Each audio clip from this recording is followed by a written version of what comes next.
um relatório maravilhoso.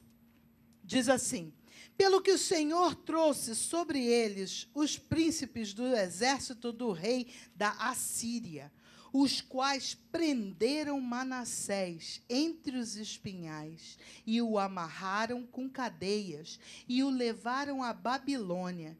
E ele, angustiado, orou deveras ao Senhor seu Deus, e humilhou-se muito perante o Deus de seus pais, e lhe fez oração. E Deus se aplacou para com ele e ouviu a sua súplica e o tornou a trazer a Jerusalém ao seu reino. Aleluia! Então reconheceu Manassés que o Senhor é Deus. E depois disso edificou o muro de fora da cidade de Davi, ao ocidente de Giom, no vale e a entrada da porta do peixe e a roda até Ofel. E o levantou muito alto, também pôs oficiais valentes em todas as cidades fortes de Judá.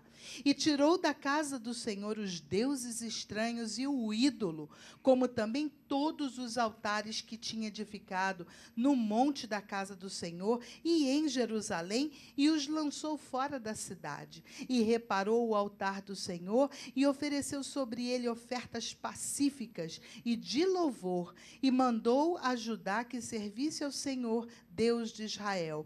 Mas ainda o povo sacrificava nos altos, mas somente ao Senhor seu Deus. Aleluia!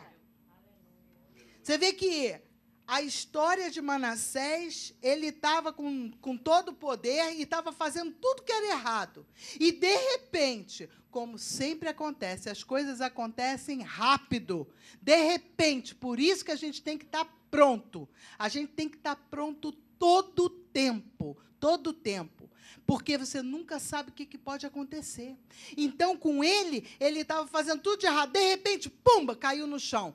De repente, pumba, invadiram tudo lá, pegaram ele, prenderam, botaram ele amarrado. E eu achei interessante porque fala que ele estava, deixa eu procurar aqui, como é que está escrito aqui? Que ele estava amarrado entre os espinhos, né?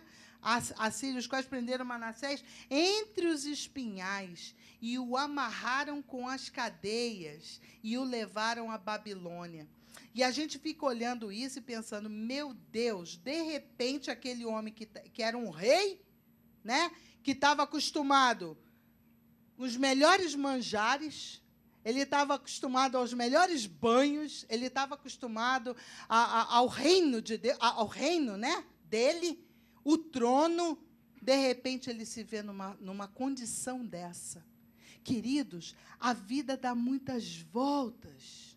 E a gente não sabe o que está acontecendo. Quando você vê que a coisa está ficando feia demais, você para olhar e você fala, uau! Ele, quando viu que estava tudo desse jeito, ele falou, eu vou mudar essa história.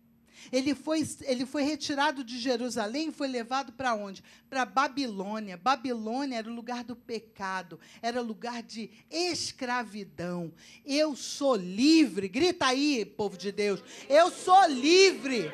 Eu não estou preso, não, em nome de Jesus. Sabe por quê? Porque muitas vezes o que Satanás quer fazer na nossa vida é nos levar para a prisão, para a escravidão, para nos amarrar, nos colocar lá em lugar de tortura, de tristeza. Mas o que Deus tem para nós é liberdade, é alegria, é vitória. Então, nós podemos ficar certos de que o nosso Deus está guardando e cuidando da nossa vida. Amém?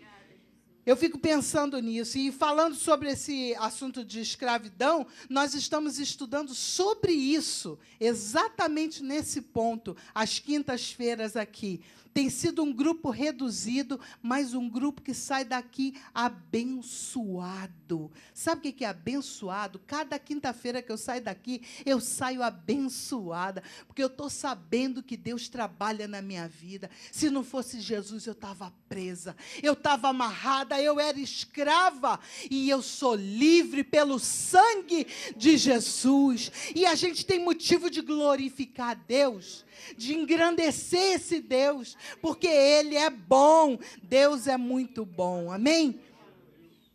O que pode ser uma escravidão nos nossos dias? Alguém olha e fala, essa mulher está louca. Que escravidão que ela podia estar. O que é isso? O que ela está falando? A gente podia estar escravo. Tem muita gente que está vivendo como escravo. Escravo de dívidas, escravo de vícios, escravo de tanta coisa, de sentimentos ruins no coração em relação a pessoas, porque enquanto você tem esse sentimento ruim, mal, dentro do teu coração, em relação a alguém, o que acontece com você? Você está amarrado para poder amar, para fazer aquilo que Jesus mais mandou a gente fazer, amar. Independente de qual seja a circunstância, amar. E é isso que a gente olha para a palavra de Deus e fala, meu Deus, que coisa linda. Nós podemos e devemos experimentar a liberdade espiritual, porque ela está à nossa disposição. Aleluia. Deus tem isso para você, meu querido. Deus tem isso para você. Manassés perdeu muito tempo fazendo tanta coisa ruim. Mas eu vou te dizer uma coisa, quem já experimentou do que é bom, não se contenta com uma vida de mesquinharia. Quem experimenta das águas do Senhor, jamais vai ser feliz sendo escravo. Aquele que conhece o Senhor e está lá fora no mundo, eventualmente Deus vai tocar na vida dele, na vida dela, seja quem for que você sabe, que você conhece, um irmão, uma irmã, um pai, uma mãe, um filho, uma filha, Deus vai trazer de volta. Continua crendo, continua declarando, continua confiando, Deus vai te dar vitória. Recebe essa palavra em nome de Jesus. Essa palavra é uma chamada ao arrependimento. Sem arrependimento, nós não conseguimos ir a lugar nenhum. Deus quer que nós tenhamos o caráter de Cristo. E é para isso que nós temos que fazer, nós temos que nos abrir, para que Deus possa trabalhar em nós. E começa no arrependimento. Começa no arrependimento, no posicionamento de dizer, sabe de uma coisa? Eu errei. Falar isso não é fácil. Falar isso não é fácil, mas é necessário. Quando a gente erra, a gente tem que dizer, errei. Errei. Pede perdão, muda de comportamento, e segue em frente, porque o Senhor é quem nos lava de todo pecado. Amém? Então, que essa palavra esteja entrando no nosso coração, não só para nós, mas para que nós possamos ministrar a outras vidas. Porque tem muita gente amarrada, com falta de perdão, com julgamento ruim, sabe? Falando coisas ruins, muito, muito mais mesmo, dos outros. Então, a gente para e vê assim, que Deus, ele dá uma segunda chance. Eu achei incrível que no versículo 12, ele fala assim, que é o Deus de seus pais. Por que ele fala assim? Porque ele sabia, ele se lembrava. Ele se lembrava. Fale de Deus para os seus filhos. Falem de Deus para aquelas crianças pequenas que estão ao teu redor, porque Deus vai colocando a semente lá dentro, lá dentro. Ele já era um homem, mas ele se lembrou. Ele se lembrou. E é assim que Deus vai fazer.